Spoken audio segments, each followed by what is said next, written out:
Hello guys, what's up? This is Simit Mahajan. I hope that you're doing absolutely well. So कसकाय. So आज हम लोग करने वाले हैं पीजीपीपी के एडजस्टमेंट्स. मतलब this is the sheet which I have made जिसके अंदर 60 अराउंड कुछ एडजस्टमेंट्स है. जो 60 एडजस्टमेंट्स मैंने किधर से लिए, मतलब मुझे लगता है कि इसमें से क्वेश्चंस बन सकते हैं, वो एडजस्टमेंट्स लिए. बाद में मैंने क्वेश्चंस देखे, मॉड्यूल के क्वेश्चंस, आरटीपी एमटीपी के क्वेश्चंस, जिधर जिधर से पॉसिबल है उधर उधर से अलग अलग क्वेश्चंस का मैंने क्या किया, कंपाइलेशन किया है. सो ये अराउंड 60 पॉइंट्स देख के जाओ. Before you do any total income question, it is recommended that you watch this lecture and solve the total income questions. ऐसा बन जाएगा भाई, ऐसा बन जाएगा, मजा आएगा एकदम. देखो दोस्तों, ये शीट बनाने के लिए काफी मेहनत लगी है. तुम लोग देख सकते हो कि पर्टिकुलर्स, इफेक्ट, उसके बाद मेरे खुद के भी कमेंट्स मैंने डाल दिए हैं. तुम लोगों को लगता है ना थोड़ा भी मेहनत किया है, then in that case please एक छोटा सा लाइक तो भाई के लिए कर सकते हो. ये शीट तुम लोगों को मेरे टेलीग्राम ग्रुप पे मिल जाएगा. टेलीग्राम ग्रुप का लिंक मेरे डिस्क्रिप्शन बॉक्स में मिल जाएगा. चलो शुरू करें क्या? और सब्सक्राइब किया कि नहीं भाई? करना पड़ेगा ना यार. चलो स्टार्ट करते हैं. सबसे पहली चीज, bonus to employees 60,000 rupees. Provision is made on 31/3/2019 and was paid on 30/11/2019 after the due date of filing the return. मुझे बताओ, बोनस जो एम्प्लॉइज को हम लोग पे करते हैं वो हमेशा पेमेंट बेसिस पे अलाउ होता है. और वो पेमेंट मतलब क्या? जो साल का बोनस है, for example in this example जो पुराना क्वेश्चन मैंने लिया था, सो 18-19 के फाइनेंशियल ईयर का बोनस था. 18-19 का बोनस तुम लोगों को पे कब तक करना है? 18-19 के रिटर्न ऑफ इनकम के ड्यू डेट के पहले. बराबर. 18-19 का रिटर्न ऑफ इनकम का ड्यू डेट इंडिविजुअल का बात करते हैं, कभी होगा? अज्यूम करते हैं the dates are going to be the same, 31 July. तो 31 जुलाई के पहले अगर ये 60,000 का एम्प्लॉय को पेमेंट कर दिया, देन इन दैट केस वो एम्प्लॉयर को उसका डिडक्शन मिल जाएगा. पर पेमेंट कभी किया रे? पेमेंट किया 30/11/2019 को. इसके वजह से ये 60,000 रुपीज का, सॉरी, 60,000 रुपीज का डिडक्शन उसको नहीं मिलेगा. बिकॉज इधर कौन सा सेक्शन लगता है? सेक्शन लगता है 43B. पेमेंट बेसिस पे डिडक्शन मिल जाए. पर इसमें नहीं किया ना, इसके वजह से नॉट अलाउेबल एज डिडक्शन. सो कौन से साल में मिलेगा? This you will get in the next financial year. मतलब कौन सा फाइनेंशियल ईयर? 1920 के प्रीवियस ईयर में तुम लोगों को उसका डिडक्शन मिल जाएगा. Point number 1 is done. Come to point number 2, that is interest on private loan. Private loan मतलब बैंक से नहीं लिया है मैंने, मेरे दोस्त से लिया. समझ. Private loan 12,000 rupees was paid by account पे क्रॉस चेक ऑन 10/8/2025. मैंने इंटरेस्ट पे किया बाय अकाउंट पे क्रॉस चेक ऑन 10/8/2025 और टीडीएस उस पर डिडक्ट नहीं किया. गवर्नमेंट एक सिंपल चीज बोलता है, अगर तुम लोग इंटरेस्ट का पेमेंट कर रहे हो तो टीडीएस काट के पेमेंट करना पड़ेगा. अगर तुम लोग रेसिडेंट को कर रहे हो या फिर नॉन रेसिडेंट को कर रहे हो. अगर रेसिडेंट को कर रहे हो, देन इन दैट केस जो टीडीएस नहीं काटा होगा, देन इन दैट केस उसका 12,000 रुपीज का तुझे डिडक्शन नहीं मिलेगा. The amount which will be disallowed, which is going to be what, 30% will be disallowed because तूने टीडीएस नहीं काटा. सो जो टाइम जब भी तुम लोग टीडीएस काट के डिपॉजिट करोगे, वो साल के अंदर तुम लोगों को वो 30% जो डिसअलाउड हुआ है उसका तुम लोगों को वापस डिडक्शन मिल जाएगा. एकदम बराबर है. नाउ द पॉइंट इज, अगर मैं रेसिडेंट को पेमेंट करता रहूंगा तो इधर 30 नहीं, इधर कितना डिसअलाउ हो जाएगा? 100% will be disallowed. This is your point number 2. Come to point number 3, that is dividend received from Indian companies. Indian company कौन है? Listed in recognised stock exchange, received during the year 21,000 rupees. तुम लोग मुझे बताओ, अगर मुझे dividend मिला तो वो पीजीपीपी के अंदर आना चाहिए क्या? नहीं. कभी कभी पीजीपीपी के क्रेडिट साइड पे वो लोग डिविडेंड लिख देते हैं, पर dividend we are not going to consider at all. अगर डाला होगा तो हम लोग क्या करेंगे? नेट प्रॉफिट में से वो डिविडेंड रिड्यूस कर देंगे. और अगर कुछ नहीं किया होगा तो कुछ मत करो. बराबर. So if it is already added to PGBP income, reduce it from the net profit. Because जैसे तुम्हारा इनकम बढ़ गया, इसके वजह से तुम्हारा नेट प्रॉफिट भी बढ़ गया ना. सो तुम लोग जब इनकम कम करोगे, ऑटोमेटिकली क्या हो जाएगा? तुम्हारा नेट प्रॉफिट कम हो जाएगा. Point number 3 is this. Come to point number 4, that is PPF interest credited 27,000 and savings bank interest 13,500 from UCO bank. ये ऑलरेडी क्रेडिट हो चुका है पीएनएल के क्रेडिट साइड पे. इन दैट केस भाई ये तो आईएफओएस में जाना चाहिए ना, ऊपर का भी डिविडेंड आईएफओएस में जाना चाहिए ना. इसके वजह से हम लोग पीएनएल से पीपीएफ इंटरेस्ट माइनस करेंगे, सेविंग्स बैंक इंटरेस्ट माइनस करेंगे, सब कुछ माइनस करेंगे. अंडरस्टैंडिंग? सब लोगों को समझा क्या? Okay. Now salary paid to wife. बीवी को पे किया salary 30,000 rupees per month during the year 18-19. मैंने क्या किया? सैलरी पे किया. ठीक है. But reasonable monthly salary considering her qualification and everything is only 20,000. Assessing officer बोलते हैं भाई 20,000 रुपीज उसको पेमेंट करना चाहिए था, पर तूने अनरीजनेबल पेमेंट किया है और 30,000 रुपीज का पेमेंट किया. कितना अमाउंट तूने अनरीजनेबल पेमेंट किया, 10,000 रुपीज का अनरीजनेबल पेमेंट है, जिसके वजह से एक्सेस जो 10,000 रुपीज का डिडक्शन ऑलरेडी लिया होगा, तो क्या किया जाएगा, डिस अलाउ किया जाएगा। और इसका सेक्शन है section number 48(2). Understanding? This is your point number 5। Come to point number 6, that is provision for doubtful debts. याद रखना, डाउटफुल डेट्स मतलब जो बैड डेट्स होते हैं, उसके प्रोविजंस का कभी भी तुम लोगों को डिडक्शन नहीं मिलता है, पर बैड डेट्स का डेफिनेटली डिडक्शन मिल जाता है। अगर depreciation as per companies act होगा, ऑलवेज रिमेंबर अपने पीएनएल के डेबिट साइड पे हमेशा depreciation as per income tax act आना चाहिए एंड नॉट कंपनीज एक्ट। कभी भी याद रखना, कभी भी वो लोग क्वेश्चन के अंदर लिखते हैं depreciation is given as per books, इसका मतलब it is as per companies act. हम लोगों को क्या करना पड़ेगा, वो पहले पीएनएल डेबिट साइड में से निकालना पड़ेगा और हम लोगों को depreciation as per income tax डालना पड़ेगा। So what will we do, अगर ऑलरेडी डिडक्टेड होगा तो हम लोग नेट प्रॉफिट एड बैक कर देंगे कंपनीज एक्ट के डेप्रिसिएशन रिवर्स करने के लिए, और जो इनकम टैक्स एक्ट का डेप्रिसिएशन है वो हम लोग नेट प्रॉफिट रिड्यूस कर देंगे। Is everybody clear? This is point 7, this is point 8। Agricultural income included in PNL account. PNL account के अंदर एग्रीकल्चरल इनकम था, अगर एग्रीकल्चरल इनकम था तो भाई वो एग्जेम्प्ट होता है। पीएनएल के क्रेडिट साइड पे क्या कर रहा है, प्लीज वो नेट प्रॉफिट में से माइनस करो। ठीक है। Provision for income tax, income tax के प्रोविजन, इनकम टैक्स के रिलेटेड कुछ भी अलाउ नहीं होता है, हमेशा याद रखना। इनकम टैक्स के रिलेटेड कुछ भी अलाउ नहीं होता है, वो टैक्स हो, इंटरेस्ट हो, पेनल्टी हो, नथिंग। और प्रोविजन तो बिल्कुल नहीं। बराबर। Point number 11, income tax paid, ये भी अलाउ नहीं होता है, इनकम टैक्स बिल्कुल भी अलाउ नहीं होता। GST paid, definitely yes, GST का मुझे डिडक्शन मिल जाता है जितना मैंने पेमेंट किया है, पर याद रखना इसमें भी सेक्शन नंबर 43 बी लगता है, which means once you make a payment of GST on or before the due date of filing the return, in that case वो साल में तुझे जीएसटी का जो भी पेमेंट किया उसका डिडक्शन मिल जाएगा। Interest paid on income tax नहीं मिलेगा, इनकम टैक्स देखा आंख बंद करो और डिसअलाउ कर दो। बट अगर इंटरेस्ट पेड ऑन जीएसटी होगा, डेफिनेटली मुझे उसका डिडक्शन मिलने वाला है। जीएसटी के रिलेटेड याद रखना, जीएसटी के रिलेटेड जीएसटी पे किया उसका डिडक्शन मिलता है, जीएसटी का इंटरेस्ट पे किया मतलब लेट जीएसटी पे किया होगा तो इंटरेस्ट पे किया उसका भी डिडक्शन मिलता है, पर पेनल्टी का डिडक्शन नहीं मिलता। Correct, okay. और इनकम टैक्स का कुछ भी नहीं मिलेगा, right, okay. Now point number 15 पे आता है expenses on issue of right shares. याद रखना, ये जो राइट शेयर्स होते हैं ना, राइट शेयर्स इशू करने के बाद प्रॉब्लम ये होता है कि अपना कैपिटल बेस चेंज होता है। अपना कैपिटल बेस जो होता है ना, वो सिर्फ नंबर नहीं, अमाउंट भी चेंज होता है। तो ये जो राइट शेयर्स है, उसके रिलेटेड जो एक्सपेंडिचर किया वो एक कैपिटल एक्सपेंडिचर बन गया, और इसके वजह से ये एक्सपेंडिचर तुम लोगों को अलाउ नहीं होंगे। Understanding everybody? Okay. Now income tax refund received. भाई देखो, इनकम टैक्स रिफंड रिसीव्ड मेरे अगर पीएनएल के क्रेडिट साइड पे है, पहले तो सिर्फ उसका एडजस्टमेंट का बात करते। भाई मैंने एक्स्ट्रा पे किया 5,000 रुपया, I am getting that 5,000 back, is this my income? Of course no. So income tax refund should never be included in PGBP. अगर पीजीपीपी के क्रेडिट साइड पे ऑलरेडी अगर मैंने इंक्लूड किया होगा, then in that case please वो net profit में से रिड्यूस कर दो। और मैं बात करूं, income from income tax refund तो कभी नहीं आएगा, पर उस पर जो इंटरेस्ट आता है ना, इंटरेस्ट ऑन रिफंड, अगर रिफंड देते देते डिले हुआ तो इंटरेस्ट भी पे करेंगे। तो वो जो इंटरेस्ट पे करेंगे वो डेफिनेटली क्या करने वाले हैं हम, पीएनएल में क्रेडिट किया होगा तो उधर से माइनस करो नेट प्रॉफिट में से, और added to the income from other source. Everybody clear? Okay. Amount received by winning from lottery, dividend from UTI, already अगर क्रेडिट साइड पे होगा तो please reduce it and add it to IFOS. Okay. Car purchased shown in the PNL debit side. भाई car is a capital expenditure, तुम लोग car PNL debit side पे नहीं दिखा सकते, कार का डेप्रिसिएशन दिखा सकते हो। तो अगर कार ऑलरेडी होगा तो हम लोगों को अलाउ होना चाहिए क्या?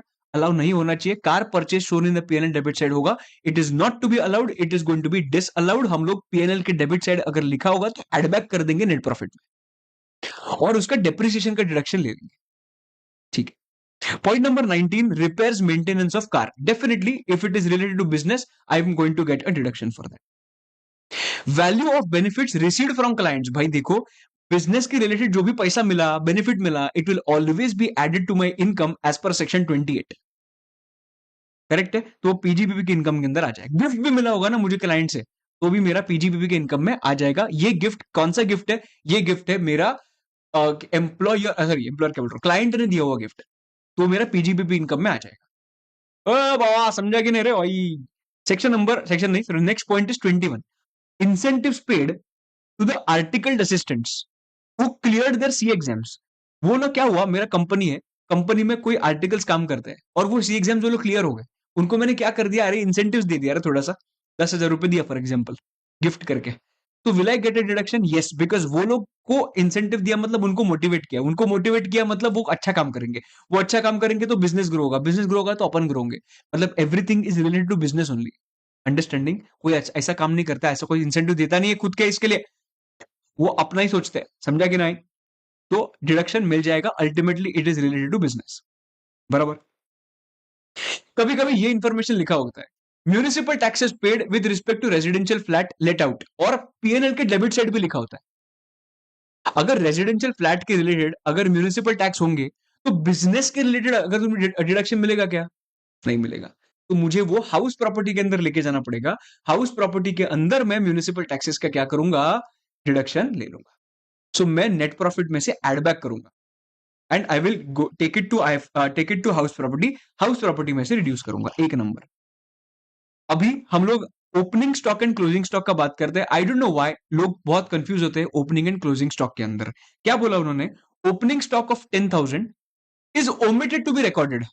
एकदम सिंपल बात देखो ना, opening stock of 10,000 is omitted to be recorded, मतलब ये ओपनिंग स्टॉक में 10,000 आना चाहिए था. अगर ये मैं डालूंगा तो मेरा नेट प्रॉफिट क्या होगा? नेट प्रॉफिट बढ़ेगा. सो can I say I will add 10,000 to net profit? Opening stock is omitted to be recorded. Sorry बढ़ेगा क्यों बोल रहा हूँ, अमित महाजन सो क्या भाई तू, ओपनिंग स्टॉक बढ़ेगा तो नेट प्रॉफिट क्या होगा? कम होगा. मैं जस्ट चेक कर रहा हूं तुम लोगों को बराबर समझाएगी नहीं. ठीक है, तो नेट प्रॉफिट क्या हो जाएगा? कम हो जाएगा. बराबर, तो कम हो जाएगा तो डेफिनेटली क्या करेंगे हम लोग, नेट प्रॉफिट में से माइनस कर लेंगे, बिकॉज जितना ओपनिंग स्टॉक बढ़ेगा उतना ही मेरा नेट प्रॉफिट कम होगा. सो हम लोग we will reduce it from the net profit. ठीक है, ओके. तुम लोग जज कर रहे हो मेरे को, तुम लोग जज कर रहे हो मेरे को. हाँ, वापस बोल, वापस बोल. ठीक है. Closing stock of 20,000 rupees omitted to be recorded. Closing stock of 20,000. अभी देखो, ये है closing stock. Closing stock 20,000 omitted to be recorded, मतलब अगर जब भी हम डालेंगे तो नेट प्रॉफिट क्या होगा? बढ़ेगा. तो हम लोग 20,000 के साथ क्या करेंगे? ऐड करेंगे. सिंपल है रे, बहुत सिंपल है ये चीज तो. Opening stock of 10,000 recorded by mistake, मतलब opening stock by recorded by mistake आ गया, मतलब उधर से माइनस करना है. सो ओपनिंग स्टॉक हम लोग 10,000 माइनस करेंगे, इसका मतलब मेरा नेट प्रॉफिट क्या होगा? 10,000 से बढ़ेगा. सो मेरा ऐड हो जाएगा net profit, add to net profit. बराबर. सेम चीज, closing stock of 50,000 recorded by mistake, मतलब अपने को क्लोजिंग स्टॉक पे से 50 माइनस करना है. सो ऑटोमेटिकली मेरा नेट प्रॉफिट क्या हो जाएगा? माइनस हो जाएगा. सो ये हम लोग रिड्यूस फ्रॉम नेट प्रॉफिट करेंगे. सिंपल है. Point number 26 done, we are half way done. Let's see the next part. Unreasonable amount paid to brother. मैंने बोला था, याद है? अगर अनरीजनेबल अमाउंट तुम लोग ने तुम्हारे भाई को या फिर तुम्हारे रिलेटेड पार्टी को पे किया होगा, सेक्शन नंबर 48(2) के अंदर वो क्या हो जाएगा? जितना भी अनरीजनेबलनेस था उतना डिसअलाउ हो जाएगा. Point number 27. आ जाओ पॉइंट नंबर 28 पे. मैंने क्लाइंट्स को ड्राई फ्रूट पैकेट्स दिए एज एडवर्टाइजमेंट्स. अगर मैंने क्लाइंट को ड्राई फ्रूट पैकेट्स दिए होंगे एज एडवर्टाइजमेंट, गवर्नमेंट बोलता है no problem, you take a deduction, no problem, because it is related to business only. Correct? Understanding? Okay. Now just give me 1 minute. Yes, sorry. तो ये 28 हो गया. 29 is what? Expenses on expansion of new business and project was abandoned without creation of new asset. ये I think नीचे गया वो, तो मैं तो तुम लोगों को जब भी दूंगा तभी वो चेंज करके दूंगा. Without creation of new asset, expenses on expansion of new business and project was abandoned without creation of new asset. देखो दोस्तों, expansion of new business है, it will be disallowed because this is a capital expenditure, और capital expenditure का भाव आप लोगों को कभी भी डिडक्शन नहीं मिलता है. This is your point number 29. Come to point number 30, that is payment of 50,000 rupees made in cash to a fisherman. Payment of 50,000 rupees made in cash to a fisherman. Fisherman को चल जाएगा rule number 6DD, याद है कि नहीं? Rule number 6DD तुम लोगों ने डायरेक्टली उसको पे किया होगा, चल जाएगा. 10,000 के भले ऊपर होगा तो भी फर्क नहीं पड़ता है, अगर मैं एग्रीकल्चरिस्ट को पेमेंट कर रहा हूं या फिर फिशरमैन को पेमेंट कर रहा हूं, चल जाएगा. बट अगर मैंने वही पेमेंट इन कैश 50,000 का पेमेंट किया है to middleman to purchase fish, भाई मिडलमैन को नहीं चलेगा, उसमें 10,000 रुपीज का लिमिट दोस्तों लग जाएगा. This is going to be disallowed. बराबर. Okay. Interest paid on loan taken for payment of income tax. भाई इनकम टैक्स से अलाउड नहीं होता है, तो मैंने उसका लोन लिया इनकम टैक्स पे करने के लिए, और इनकम टैक्स पे करने के लिए लोन लिया और लोन का इंटरेस्ट पे करना है. गवर्नमेंट बोलता है नहीं मिलेगा, डिडक्शन नहीं मिलेगा. Bad debts recovered. देखो दोस्तों, बैड डेट्स का मुझे डिडक्शन तो मिल जाता है, मैंने बोला था. जो बैड डेट्स रिकवर होता है उसका मुझे उसका क्या ट्रीटमेंट होता है. बैड डेट्स रिकवर होता है, वो तुम्हारा इनकम माना जाता है. ना ना ना, डीम्ड इनकम माना जाता है. डीम्ड क्या बोला जाता है? Deemed income. तो डीम्ड इनकम माना जाता है. So bad debts recovered will be taxable under section 41(4) and this is going to be added to the net profit.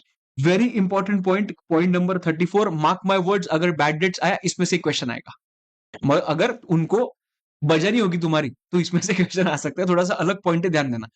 Bad debts का डिडक्शन ले लिया, चलो ठीक है. 2 साल के बाद बैड डेट्स का रिकवरी हुआ.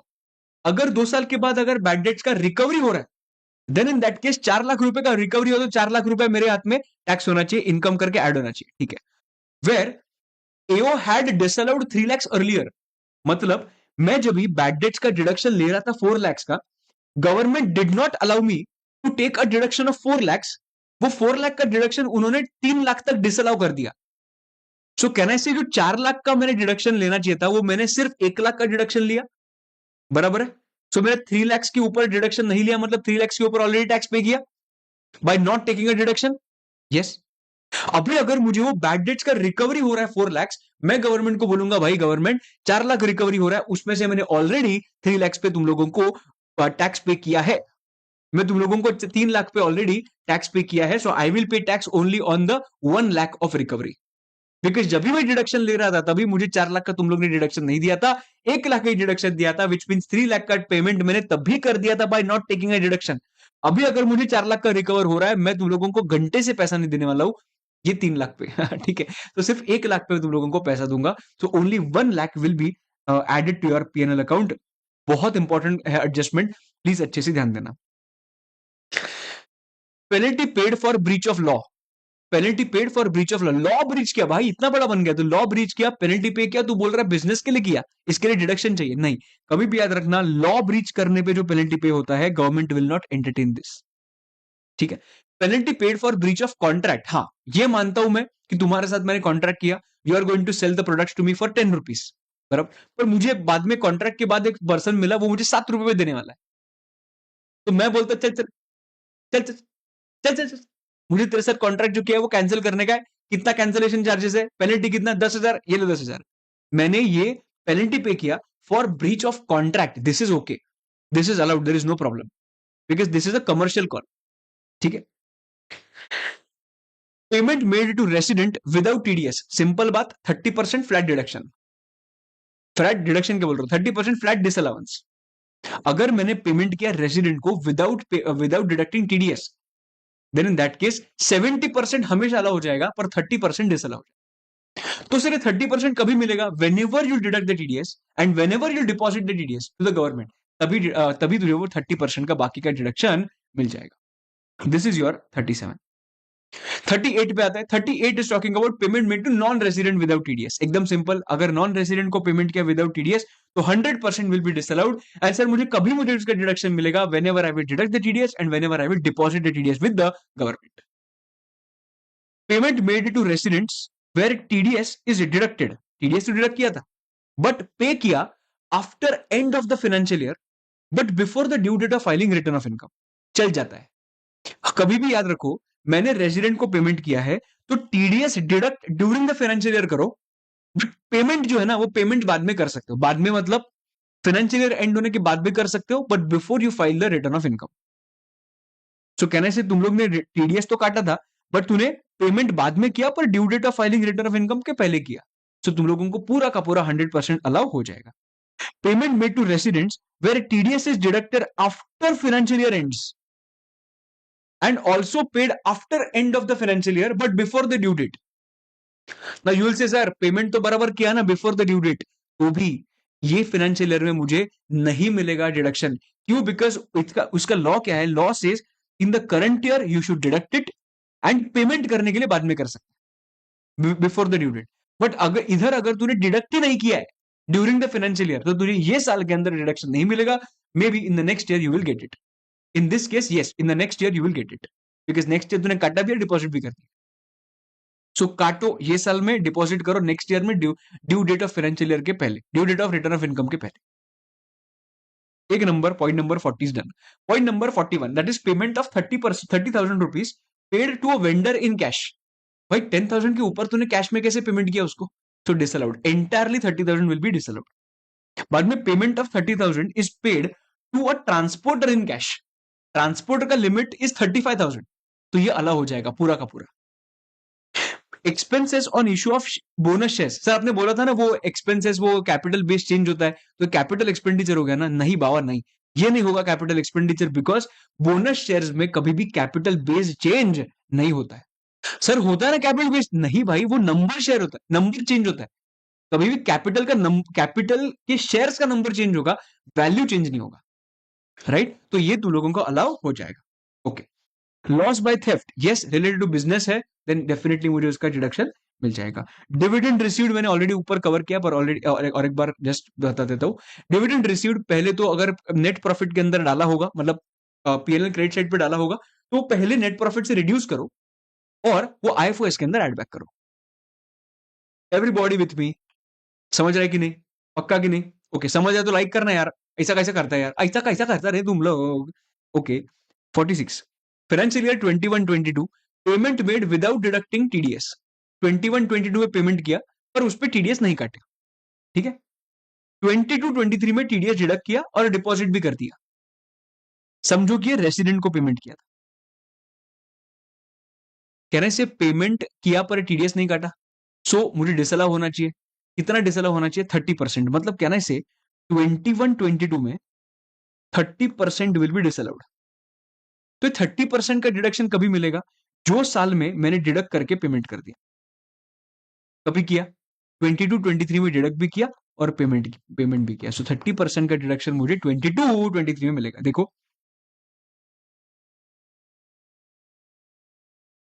परफेक्ट एकदम. Okay. Interest paid on delayed filing of GST return चल जाता है ना. जीएसटी का इंटरेस्ट चलता है, इनकम टैक्स का इंटरेस्ट नहीं चलता है. अगर जीएसटी का पेनल्टी होगा नहीं चलेगा. Interest paid on delayed filing of income tax नहीं चलेगा भाई. 49, motor car purchased and 50% is used for personal purpose. देखो दोस्तों, मोटर कार का कभी भी मुझे पीएल एंड डेबिट साइड पे तो डिडक्शन कभी नहीं मिलता, पर उसका क्या मिलता है? डेप्रिसिएशन मिलता है. पर वो भी डेप्रिसिएशन मुझे 50% का ही मिलेगा, बिकॉज बाकी का 50% मैं पर्सनल पर्पस के लिए किया है. तो जितना मैं बिजनेस पर्पस के लिए कर रहा हूं उतना मुझे डिडक्शन मिल जाएगा डेप्रिसिएशन का. और अगर रिपेयर्स एंड मेंटेनेंस के मोटर व्हीकल, उसका भी 50% का डिडक्शन मिलेगा, 50 का नहीं मिलेगा. Anything related to motor vehicle, जो भी रेवेन्यू एक्सपेंडिचर्स किए, उसका मुझे 50% का डिडक्शन मिल जाए. Provision for gratuity basis actual valuation. Actual valuation का प्रोविजन नॉट अलाउड. जब तक वो जो ग्रेचुइटी जो है वो जब तक पेमेंट नहीं होता है तब तक उसका डिडक्शन मुझे नहीं मिलता है. Interest paid to banks after the end of the financial year but before the due date of filing return of income. याद करो, bank interest paid to banks is allowed under section 36. 36 के अंदर बोला है कि ठीक है, तुम लोग ने अगर बैंक को पेमेंट किया तो तुझे डिडक्शन मिल जाएगा इंटरेस्ट का. ठीक है. बट 43B करके है, you have to read that 43B along with section number 36. So 43B में बोला है कि जो तुम लोगों को डिडक्शन मिल रहा है ना, वो डिडक्शन कभी मिलेगा whenever you will make a payment. When will you make a payment? On or before the due date of filing the return. Have you made a payment? Yes. Have you made a payment before the due date of filing return of income? Yes. So you will get a deduction of this interest in the current year itself. Correct? Okay. Interest paid to banks after the end of the financial year, but after due date नहीं भाई. After due date होगा तो ये साल में नहीं मिलेगा, तो जब भी पेमेंट करेगा तभी मिल जाएगा डिडक्शन. ठीक है. CSR expenditure definitely it is not going to be allowed as deduction. It should be your proper cost. ठीक है. Expenses on transfer of carbon credits हम लोगों को इतना नहीं है, तो जस्ट एक बार याद रखना डिसअलाउड है. इलीगल एक्सपेंडिचर का अगर मैंने बात किया, इलीगल एक्सपेंडिचर क्या तुझे लगता है इलीगल एक्सपेंडिचर के डिडक्शन देंगे? नहीं भाई. Security transaction tax and commodity transaction tax paid, मैंने बाजू में लिखा है अलाउड. क्या बात करो सर, अलाउड होता है क्या security transaction tax, commodity transaction tax? Yes, allowed होता है. अगर सिक्योरिटी ट्रांजैक्शन टैक्स कभी पे होता है? अगर मैं शेयर्स परचेस करता हूं या फिर शेयर सेल करता हूं. ये केस में या अगर रिकॉग्नाइज स्टॉक एक्सचेंज के थ्रू अगर मैं कर रहा हूं, देन इन दैट केस मैं जो सिक्योरिटी ट्रांजैक्शन टैक्स, ओके एक सेकंड वापस, security transaction tax and commodity transaction tax मैं पे किया, अगर वो शेयर्स परचेज करने टाइम पे या फिर सेल करने के टाइम पे रिकॉग्नाइज स्टॉक एक्सचेंज के थ्रू करता हूं, तो मुझे एसटीटी पे करना पड़ता है, बराबर। पर ये जो शेयर्स है वो मैं जो शेयर्स में डील कर रहा हूं ना, I am a stock broker, जो इनकम मिलता है मुझे वो इनकम पीजीबीपी के अंदर टैक्स होता है, then in that case STT या फिर कमोडिटी ट्रांजैक्शन टैक्स का डेफिनेटली मुझे डिडक्शन मिल सकता है। बट अगर मेरे लिए वो शेयर्स एक कैपिटल असेट है, मेरे लिए इन्वेस्टमेंट है, और मैं अगर वो शेयर्स बेचता हूं और सिक्योरिटी ट्रांजैक्शन टैक्स पे करता हूं, मुझे उसका डिडक्शन नहीं मिलेगा। I have written the explanation also. In case the assessee, if income is arising from it is taxable under PGBP, तो मिल जाएगा। Note if the assets are capital assets, it is not allowed as deduction. It is मतलब STT and CTT. 57 में लिखा था पर मैं cut कर दिया बिकॉज वो रिपीट हुआ था। 57 नहीं है, मैं तुम लोगों को डिलीट करके दूंगा। ग्रांट रिसीव्ड फ्रॉम गवर्नमेंट, कभी भी याद रखना, ग्रांट अगर गवर्नमेंट से रिसीव हुआ होगा तो it will always be add to income. हम लोग क्या करेंगे, हमेशा इनकम में ऐड करेंगे। But always remember one thing, अगर वो ग्रांट होगा वो एक रिलेटेड टू असेट होगा। If the grant is in relation to an asset, then in that case please reduce that grant from the actual cost. तुम लोग क्या करोगे, वो एक्चुअल कॉस्ट से वो ग्रांट रिड्यूस कर दो, ठीक है, और उसके बाद उस पर डेप्रिसिएशन कंप्यूट करो। अंडरस्टैंडिंग, ठीक है। Point number 59, employers contribution to EPF, employees provident fund. Now मैंने जो तुम्हारे लिए कॉन्ट्रीब्यूट किया उसका मुझे डिडक्शन मिल जाएगा, ओके। मैंने तुम्हारे लिए कंट्रीब्यूट किया मतलब क्या, तुम्हारा कंट्रीब्यूशन क्या होता है, एम्प्लॉयज कंट्रीब्यूशन का मुझे डिडक्शन क्यों मिलता है, बिकॉज मैं तुम लोगों को पेमेंट नहीं करता हूं और उसके बाद मैं रिकवर नहीं करता हूं एम्प्लॉय कंट्रीब्यूशन। मैं whenever I will pay the salary to you, तुम्हारा कंट्रीब्यूशन जो है वो तुम्हारा कंट्रीब्यूशन काट लेता हूं और बाकी का पेमेंट कर देता हूं। तो कहना चाहिए this is your contribution, this is employees contribution, yes. Government considers this amount which is deducted as my income first. वो क्या कर देंगे, अमित महाजन ये तुम्हारा इनकम माना जाएगा। मैंने बोला सर इनकम थोड़ी है, मैं देने वाला हूं। तो गवर्नमेंट बोलते दे पहले, ये मेरा इनकम माना जाएगा। अब जैसे मैं इसका पेमेंट कर दूंगा ना ईपीएफ को, ईपीएफ में उसका पेमेंट कर दूंगा, I can take a deduction for that. Because लोग क्या करते थे, लोग डिडक्ट तो करते थे पर गवर्नमेंट को पे ही नहीं करते, गवर्नमेंट नहीं, वो फंड के अंदर पे ही नहीं करते थे। इसके लिए गवर्नमेंट ने क्या रूल निकाला, तूने अगर एम्प्लॉय का कॉन्ट्रीब्यूशन काटा है पहले वो इनकम मानेंगे, जैसे तू पेमेंट कर देगा you can take a deduction for, so that people are discouraged keep the money with themselves. Income payment deduction खत्म, right. So it will be allowed, employer के लिए एम्प्लॉय का कंट्रीब्यूशन जो भी पेमेंट किया वो अलाउ हो जाएगा।